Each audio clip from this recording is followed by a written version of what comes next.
a lot of empaths really have a problem with that. Yeah, And for so sure. what happens is we need to learn how to, I always say to learn how to tolerate, to learn how to like Yes. Yeah. sit with someone else's reaction. That Yeah. person is allowed to have their feelings about your no. Yeah. They're not allowed to take that out on you, Right.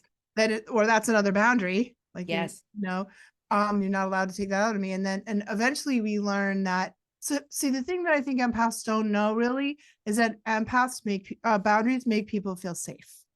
Yeah. So if you can't, especially children, but really anybody, Yeah. and if people can't feel your boundary, they don't really feel safe with you, Yeah. which is not something we think. Also, having boundaries breeds respect. Mm.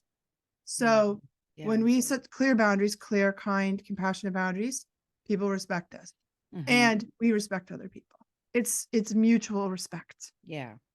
It's totally on us to communicate our boundaries. It is not fair to expect other people to mind read where your boundary is and then get all mad when they don't do it.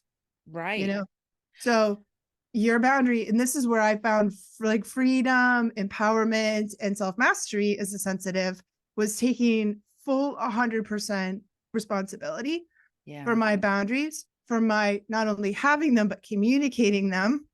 Right. And and then if the communication doesn't go well, continuing to learn how to communicate them and follow up until it does. And then all of a sudden I'm free. I'm like free to go through the world, to not be afraid of people, to not avoid things. Because I feel like what happens with empaths is we get so anxious and so overwhelmed and so shut down that our world gets smaller and smaller and Yeah. smaller Yeah. until all you can do is sit on your couch and with your cat and watch Netflix Right. and everything else like blows your circuits. And that's not Yeah. a very empowering way to No. live. No. We start teasing that apart. And then we are responsible for dealing with the things that are mine are ours. Yeah. So I think we have to learn like really good self-care techniques, really good, you know, Yeah.